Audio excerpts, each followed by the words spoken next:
100 वर्ष पुरानी बात है। विजयनगर का साम्राज्य सारी दुनिया में प्रसिद्ध था। उन दिनों भारत पर विदेशी आक्रमणों के कारण प्रजा बड़ी मुश्किलों में थी। हर जगह लोगों के दिलों में दुख, चिंता और गहरी उधेड़बुन थी। पर विजयनगर के प्रतापी राजा कृष्णदेव राय की कुशल शासन व्यवस्था, न्यायप्रियता और प्रजा वत्सलता के कारण वहाँ प्रजा बहुत खुश थी। राजा कृष्णदेव राय ने प्रजा में मेहनत और सद्गुणों के साथ साथ अपनी संस्कृति के लिए स्वाभिमान का भाव पैदा कर दिया था। इसलिए विजयनगर की ओर देखने की हिम्मत किसी विदेशी आक्रांता की नहीं थी। विदेशी आक्रमणों की आंधी के आगे विजयनगर एक मजबूत चट्टान की तरह खड़ा था। साथ ही वहाँ लोग साहित्य और कलाओं से प्रेम करने वाले तथा परिहास प्रिय थे। उन्हीं दिनों की बात है, विजयनगर के तेनाली गांव में एक बड़ा बुद्धिमान और प्रतिभा संपन्न किशोर था। उसका नाम था रामलिंगम। वह बहुत हंसोड़ और हाजिर जवाब था।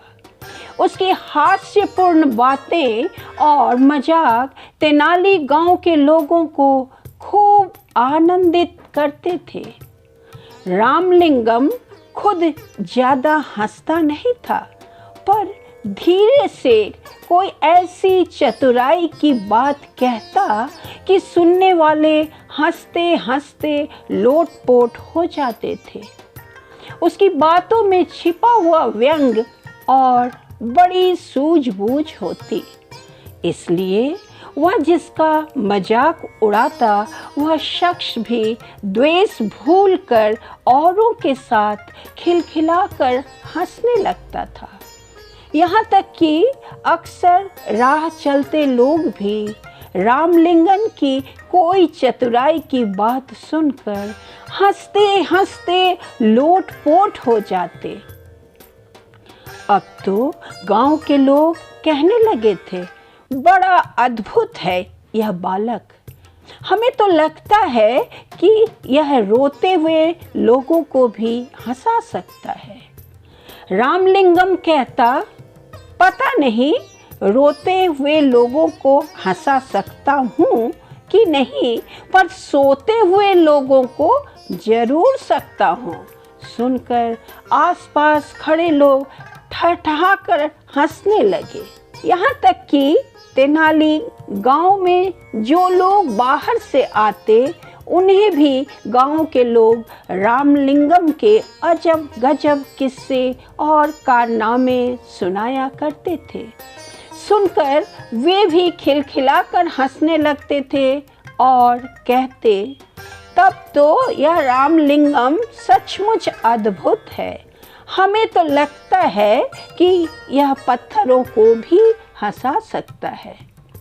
गांव के एक बुजुर्ग ने कहा, भाई, हमें तो लगता है कि यह घूमने के लिए पास के जंगल में जाता है तो वहाँ के पेड़ पौधे और फूल पत्ते भी इसे देखकर जरूर हंस पड़ते होंगे।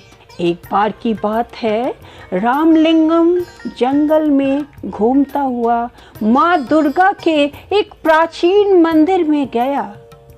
उस मंदिर की मान्यता थी और दूर दूर से लोग वहाँ माँ दुर्गा का दर्शन करने आया करते थे। रामलिंगम भीतर गया तो माँ दुर्गा की अद्भुत मूर्ति देखकर मुग्ध रह गया। माँ के मुखमंडल से प्रकाश फूट रहा था। रामलिंगम की मानो समाधि लग गई। फिर उसने दुर्गा माता को प्रणाम किया और चलने लगा। तभी अचानक उसके मन में एक बात अटक गई। माँ दुर्गा के 4 मुख थे, 8 भुजाएं थी। इसी पर उसका ध्यान गया और अगले ही पल उसकी बड़े जोर से हंसी छूट गई। देखकर माँ दुर्गा को बड़ा कौतुक हुआ। वे उसी समय मूर्ति से बाहर निकलकर आई और रामलिंगम के आगे प्रकट हो गई। बोली, बालक, तू हंसता क्यों है? रामलिंगम माँ दुर्गा को साक्षात सामने देखकर एक पल के लिए तो सहम गया, पर फिर हंसते हुए बोला, क्षमा करें माँ, एक बात याद आ गई, इसलिए हंस रहा हूँ। कौन सी बात, बता तो भला, माँ दुर्गा ने पूछा। इस पर रामलिंगम ने हंसते हंसते जवाब दिया, माँ, मेरी तो सिर्फ एक ही नाक है, पर जब जुकाम हो जाता है तो मुझे बड़ी मुसीबत आती है।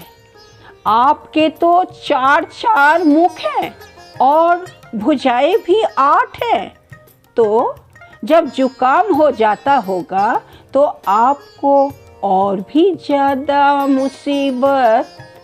रामलिंगम की बात पूरी होने से पहले ही माँ दुर्गा खिलखिलाकर हंस पड़ी। बोली, हट पगले, तू माँ से भी मजाक करता है? फिर हंसते हुए उन्होंने कहा, पर आज मैं समझ गई हूँ कि मुझसे हास्य की बड़ी अनोखी सिद्धि है। अपनी इसी सूझबूझ और हास्य के बल पर तू नाम कमाएगा और बड़े बड़े काम करेगा। पर एक बात याद रख, अपनी इस हास्य वृत्ति का किसी को दुख देने के लिए प्रयोग मत करना। सबको हंसाना और दूसरों की भलाई के काम करना। जा, तू राजा कृष्णदेव राय के दरबार में जा, वहीं तेरी प्रतिभा का पूरा सम्मान करेंगे। उस दिन रामलिंगम दुर्गा माँ के प्राचीन मंदिर से लौटा तो उसका मन बड़ा हल्का फुल्का था। लौटकर उसने माँ को यह अनोखा प्रसंग बताया। सुनकर माँ चकित रह गई और फिर होते होते पूरे तेनाली गांव में यह बात फैल गई कि रामलिंगम को दुर्गा माँ ने बड़ा अद्भुत वरदान दिया है। यह बड़ा नाम कमाएगा और बड़े बड़े काम करेगा। उसके साथ ही तेनाली गांव का नाम भी ऊंचा होगा। धन्यवाद।